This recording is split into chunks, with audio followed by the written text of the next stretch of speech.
Okay, it's time for these girls to move up. That's up next.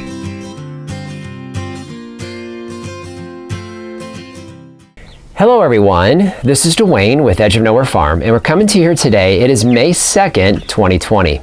So what you see, we're actually here on our patio here at the farmhouse, and you can see behind me here, we've got some 4-week-old girls that are getting a little too big for their brooder. So you can see we got a couple barred rocks right up here. We put a little roosting bar in there for these guys, and they're definitely feathered out completely, or at least almost completely, and are really starting to run out of space here in the brooder. So we wanted to kind of walk you guys through what we do with them in order to give them some more space to really kind of grow them out. So we're going to cover that here today. Okay, so I'm going to have Lori slide in here a little bit. You can really see, obviously they're feathered out well. They're growing very, very quickly. You can see they start to fly. So they've got their feathers out. They're flying really well. You can see they're roosting really well also. We added that roost in there about a week or two ago, and they're doing a great job, you can see, of getting up onto that roost without any issues whatsoever, and they're doing really well. So once we start to see this, we know that at this point, they're ready for a much bigger enclosure so they can continue to grow and be comfortable, definitely running out of space. So now at this point, there's several things you could do. We could try to mix them in with the general population of our larger egg layers, but we've learned from experience that that can be really dicey. We've lost a couple of pullets that have been about this old by trying to get them into that population a little too quickly.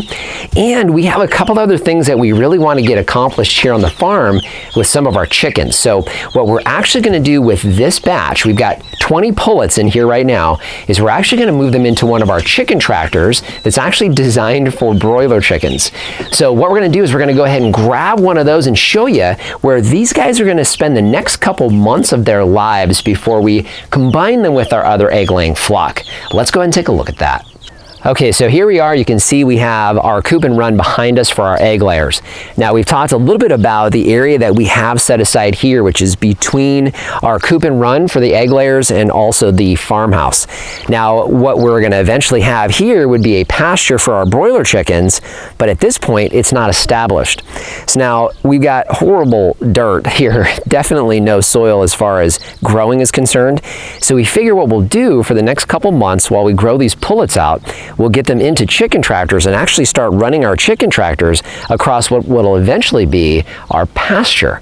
So we get some manure down there, they scratch, peck, and do their thing. And then when we come back to start establishing the pasture here in the fall, it actually has some manure down on the ground, and we have a little bit of soil activity hopefully started. If nothing else, definitely we'll have some nutrition for the ground to start creating that soil. So now what we need to do next is we need to go ahead and get our tractors. So as Lori pans that way, you'll see our kumquats here in front of the coop. We have 2 full-size chicken tractors down there. Now, one thing I will point out, those chicken tractors are the John Suscovich chicken tractors. We really like his design.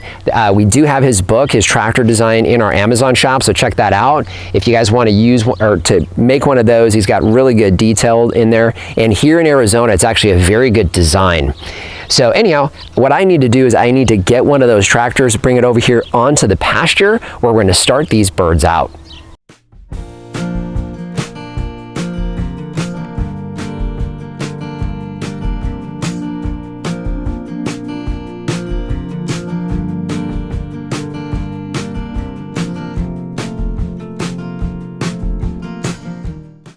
Okay, so you can see that was very easy for me to do. I'm not a big guy, so it was very easy for me to get this in place by myself. So you can see we got it placed here. Now we're gonna get it closer to our water source over here against the coop and run area, and then basically start working these guys down the pasture. So now we have used these in the past for our egg-laying chickens. In fact, the girls that are in there now spent last summer in tractors just like this on the old farm. So we do know that this works. In fact, we still have the screws in there from the roosting bars that we had placed for them. So that's going to make it a little bit easier today. Now, what we still need to do is we still need to get this set up for those girls to be comfortable. So need to go through and get a roosting bar cut and placed, and also need to make sure that we have their food and their water ready to go before we bring them into their new home. So I'm going to go ahead and get that roosting bar cut, get the roosting bar in place so that's ready, and then we'll get these girls to their new home.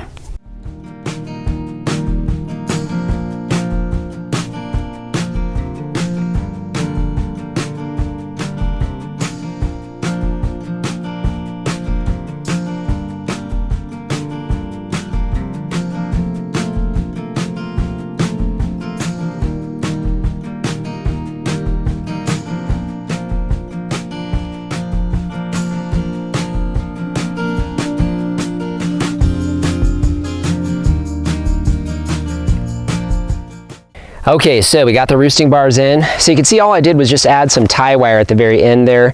Last time we were in here, we had a different size roosting bar. Either way, this will keep it from moving up and down and actually coming off, but that's ready. And actually they're used to these square posts because that's what we used in their brooder. So this will work just fine. So of course, now what we need to do, we are here, you can see it's 8 o'clock in the morning. It's probably 80 to 85 degrees already here in May. So we want to make sure that we keep these birds protected from the sun. Now, of course, one thing with chickens and raising egg-laying chickens here in Arizona, we talked a little bit about it in the video I did on raising egg-laying chickens. I'll link that for you here, but is our intense heat and the need for plenty of airflow. So one of the things that we do is we add a tarp to the top of this to give them shade, but at the same time we need to make sure that there's plenty of airflow going through here. And then of course we do get monsoons, so when we do get those occasional rains, they do come down quite hard. We want to make sure they can get up out of the rain. So you'll see us put the tarp on, but that's also the reason why we have these two bars set up completely different. One almost in the middle of the area underneath this tractor, but also one at the back. So that way, if it's not raining and it's nice and cool in the middle of the night, they can move to that back roosting bar and kind of decide where they want to be. Either way, Lori and I need to get this tarp onto this tractor. Now, one note, this tarp is a little bit small for the tractor. You'll notice it's not going to fit it completely.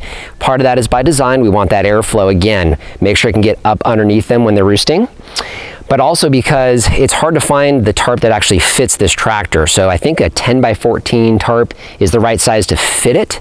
However, I have access to a 10 by 12 at work that's very inexpensive, so we're going to use that 10 by 12 tarp up here on the tractor today. Lori and I are going to go ahead and get to work, get this tarp onto the tractor.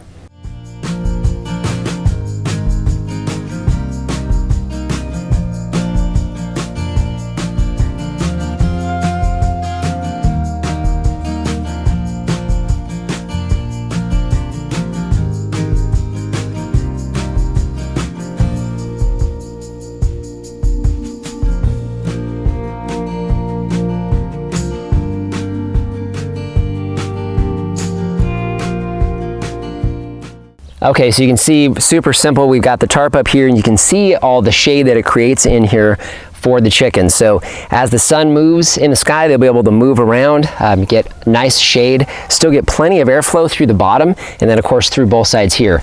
It'll also keep this thing from turning into a gigantic sail in our monsoon seasons. So obviously we may have to come back through and figure out how we're going to keep this stable if we do have monsoons coming through. However, I think we're going to be okay. Definitely ready for the chicks at this point. So next thing would be, let's get some chicks into a bucket and get them into a new home. Okay, so here we are. These girls have absolutely no idea what's about to happen. And we've tried this several different ways, moving very slowly to grab them, moving quickly to grab them, and it doesn't really seem to matter. They go crazy as soon as we get in there and we start pulling these guys out. So what we have is we have a nice big Rubbermaid tub here. Because these girls can fly, we'll get one out at a time, get them into this tub, and then we won't get too many in here. We'll move them batch by batch into the tractor. So what I'm going to do is get my inner Rocky on and chase some chickens.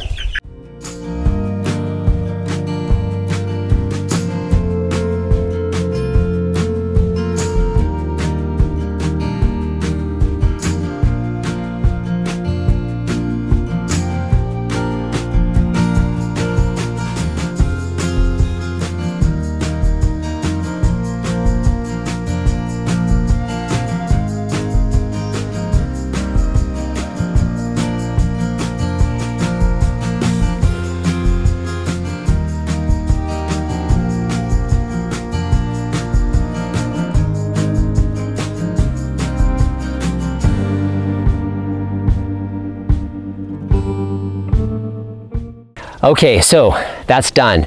So now a couple things that we've learned when it comes to moving chickens like that. The first one, obviously, is you want to make sure you're protecting their wings as you're holding them, because they can hurt themselves as they're trying to get away from you. And they're really not all that hard to catch as long as you have them in a confined area. So that brooder's pretty easy, and they don't move all that fast. However, we also know that they do have a tendency to pile on top of one another when they're scared. So the reason why we do that in batches, and it was not quite half, but pretty close. The reason why we do it in batches is we want to make sure that we don't have anybody getting crushed. Now, in addition, they're all kind of piled around in the back there, pecking at the ground and scratching already, which is fantastic. That's exactly what we want to see. So they're already going to start getting comfortable, kind of check out their new surroundings. Another thing that we found when we did this last time is we had the water and the feeder already in here, and unfortunately we had put it in the corner and we had them all piled up in the corner, and it crushed and killed one of our pullets. So what we're going to do now is we're going to go ahead and just kind of let them get settled, let them scratch and peck and do what they do. Lori and I are going to go over and have some breakfast here real quick, and then we're going to come back and see how they're doing, add in their feed and water, and then I think they're going to be ready for their first day here in their new home.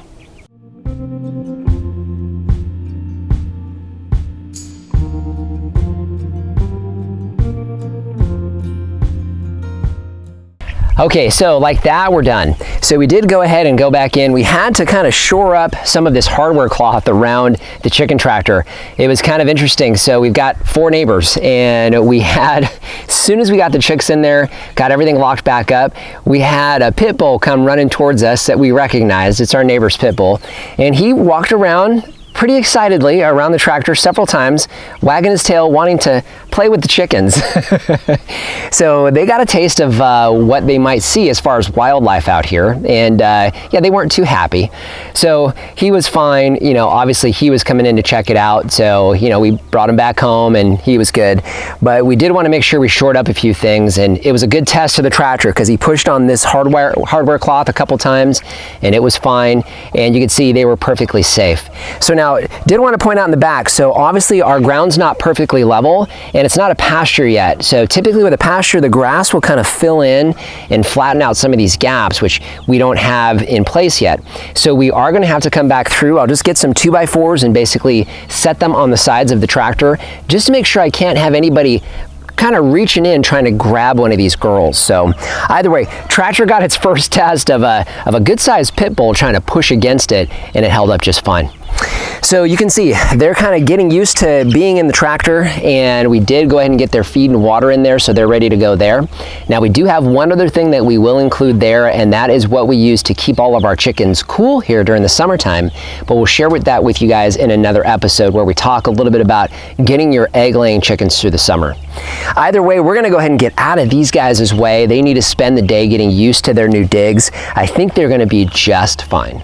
So just want to thank you for joining us today. If you haven't done so already, subscribe to the channel. Questions or comments, leave those in the comment section down below. Instagram and Facebook, we post content there you won't see here on the YouTube channel. And our Amazon shop, I'll leave a link down in the description. That's a free, painless way to help support the channel. If you start with that link, it doesn't matter what you buy, you help to support us here.